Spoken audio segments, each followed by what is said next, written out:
మీ సొంత మహబూబ్ నగర్ జిల్లాలోనే మీ అభ్యర్థి ఓడిపోయిండు. మీరు సిట్టింగ్ ఎంపీగా ఉన్న మల్కాజ్గిరిలో ఒక సీట్ రాలే. ఇవాళ మీరు కరెక్ట్ గా పనిచేసినంటే 6 నెలల పాటు కరెక్ట్ గా కాంగ్రెస్ పార్టీ విధానాల కోసం పనిచేసినంటే ఆ 8 సీట్లు కూడా కాంగ్రెస్ పార్టీకి వస్తే ఇలా నరేంద్ర మోడీ ప్రభుత్వమే లేదు కేంద్రంలో. పరోక్షంగా మీరు సహకరించుకుంటా ఇవాళ కాంగ్రెస్ పార్టీని ఖతం చేసేటువంటి ఉద్దేశంతో మీరు ముందుకు పోతా ఉన్నారు. మీరు పొండి మీ విధానాలు కూడా అర్థమవుతా ఉన్నాయి. నిన్నగాక మొన్న కాంగ్రెస్ పార్టీ ఎమ్మెల్సీ అభ్యర్థి నరేందర్ రెడ్డి గారు ఆయన ఎన్నికల ప్రచారానికి పోయి ఈయన గెలిచినా గెలవకపోయినా ఒకటే అని చెప్పి, ఈయన గెలిచినా గెలవకపోయినా ఒకటే అని చెప్పే, మరి నరేంద్ర మోడీ గారు బొమ్మ పెట్టుకున్నటువంటి బీజేపీ అభ్యర్థి ఆట గెలుస్తా ఉన్నాడు.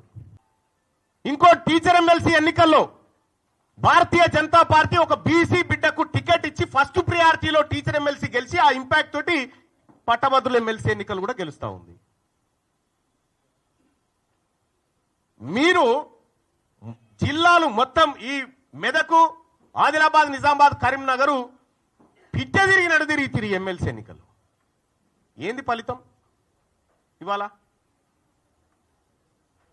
ఎందుకు తారుమారైతా ఉంది? ఇవాళ ఏడాది లోపలనే కాంగ్రెస్ పార్టీ పైన, ప్రభుత్వం పైన ఇంత వ్యతిరేకత ఎందుకు వస్తా ఉంది? ఆత్మ పరిశీలన చేసుకోవాలి కదా ఇది.